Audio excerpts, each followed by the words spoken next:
आज का एक्सपेरिमेंट होगा बहुत ही कहा जाए परिचित संदर्भ में होगा। आज ये हमको दिखाना है कि उजला जो कपड़ा होता है यह ऊष्मा का कुपोषक होता है। ये कम मात्रा में ऊष्मा को ऑब्जर्व करता है, अधिकांश मात्रा में यह रिफ्लेक्ट ही करता है। और यह जो काला जो कपड़ा होता है it's the best conductor of the heat and the observer of the heat. ये काला कपड़ा ऊष्मा का अच्छा ही अवशोषक होता है और उजला कपड़ा ऊष्मा का कम अवशोषक होता है, अधिकांश ऊष्मा को वह रिफ्लेक्ट कर डालता है।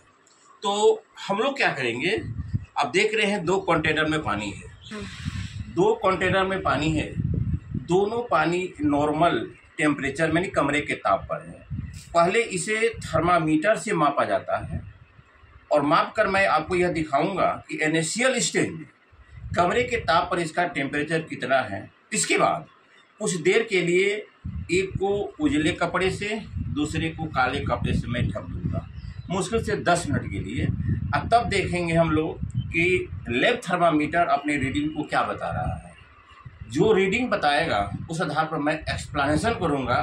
तो सबसे पहले मैं लैब थर्मामीटर से दोनों के टेम्परेचर तो सेम ही होना चाहिए क्योंकि एक ही जगह ये आपका कंटेनर है। तो चलिए हम अपने एक्सपेरिमेंट को आगे बढ़ाते हैं। तो इस थर्मामीटर को मैंने इसमें डाल रहा हूँ और देखा जाए कितना है, रीडिंग कितना आ रहा है। जो हमारे पार्टिसिपेट है थोड़ा सा बतावे, मैं तो लैब थर्मामीटर को पकड़ा हूँ। देखिए इस कमरे के ताप पर इस वाटर का जो टेम्परेचर है जिसको रूम टेम्परेचर कहते हैं 30 डिग्री सेल्सियस है। इस कंटेनर का मालूम हो गया 30 डिग्री सेल्सियस। आप लोग भी पढ़ सकते हैं, जहाँ तक रीडिंग जा रहा है रेड कलर का उसको आप लोग देखें। अब चलिए दूसरे में कंटेनर का देख रहा हूँ, उसकी स्थिति क्या है।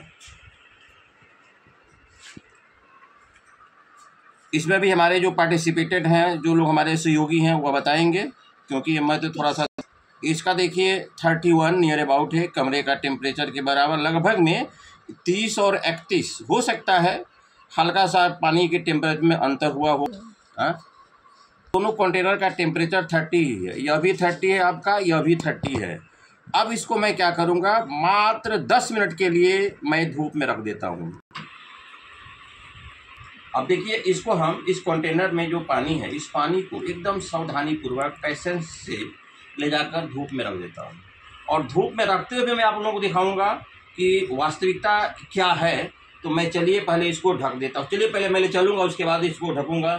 चलिए इसको पकड़ो। देखिए आगे का हमारा प्रोसेस, मैं इस काले कपड़े से एक कंटेनर को ढक देता हूँ, भरा हुआ है, और दूसरे कंटेनर को इस वाइट कपड़े से ढक देता हूँ।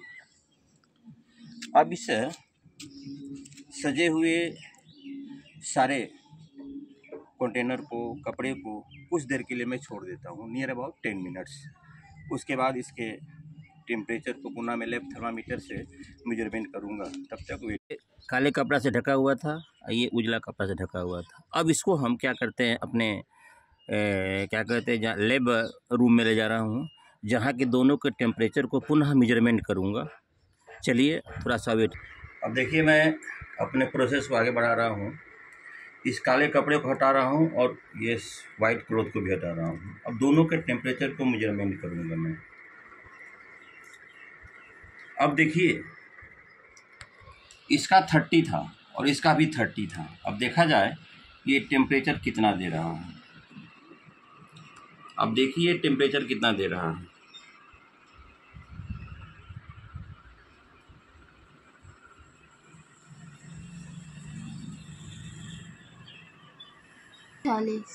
डियर स्टूडेंट्स, इसका टेम्परेचर 40 हुआ, क्योंकि यह काले कपड़े से ढका हुआ था।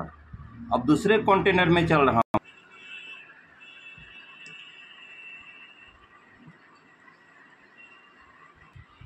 स्टूडेंट्स, इसका temperature 36 degree Celsius near about.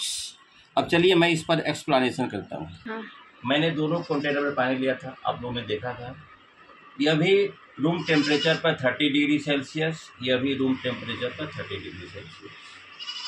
इसको मैंने काले कपड़ा से ढक दिया था और इसको वाइट यानी उजले कपड़ा से ढक दिया था और कुछ देर के लिए दोनों कंटेनर को धूप में रख दिया था। उसके बाद जैसा कि मैंने आपके वीडियो में दिखाया हूँ, इस कंटेनर को धूप से लाया, इसमें भी लैब थर्मामीटर को डाला और इसमें भी डाला। इसका फाइनली स्टेज में टेम्परेचर दिखाया 40 डिग्री सेल्सियस, ये नियर अबाउट 36 एबव दिखाया।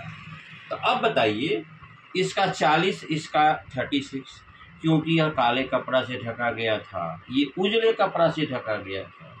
काला जो कपड़ा होता है ऊष्मा का एक अच्छा शोषक होता है और उजला जो कपड़ा होता है ऊष्मा का कुपोषक होता है, कम मात्रा में ऊष्मा को ऑब्जर्व करता है। इसलिए हम लोग गर्मी के दिनों में सफ़ेद कपड़े को वरीयता देते हैं यूनिफॉर्म बनाने के लिए, और जाड़े के दिनों में रंगीन कपड़े, ब्लैक कपड़े की प्राथमिकता देते हैं क्योंकि वे ऊष्मा के ऑब्जर्वर होते हैं। तो डियर स्टूडेंट्स, हमारे एक्सपेरिमेंट को भली भांति समझ गए होंगे। अगर हमारी वीडियो कॉन्सेप्ट भरा हुआ लगे तो मुझे निश्चित रूप से प्रोत्साहित करेंगे। Thank you very much.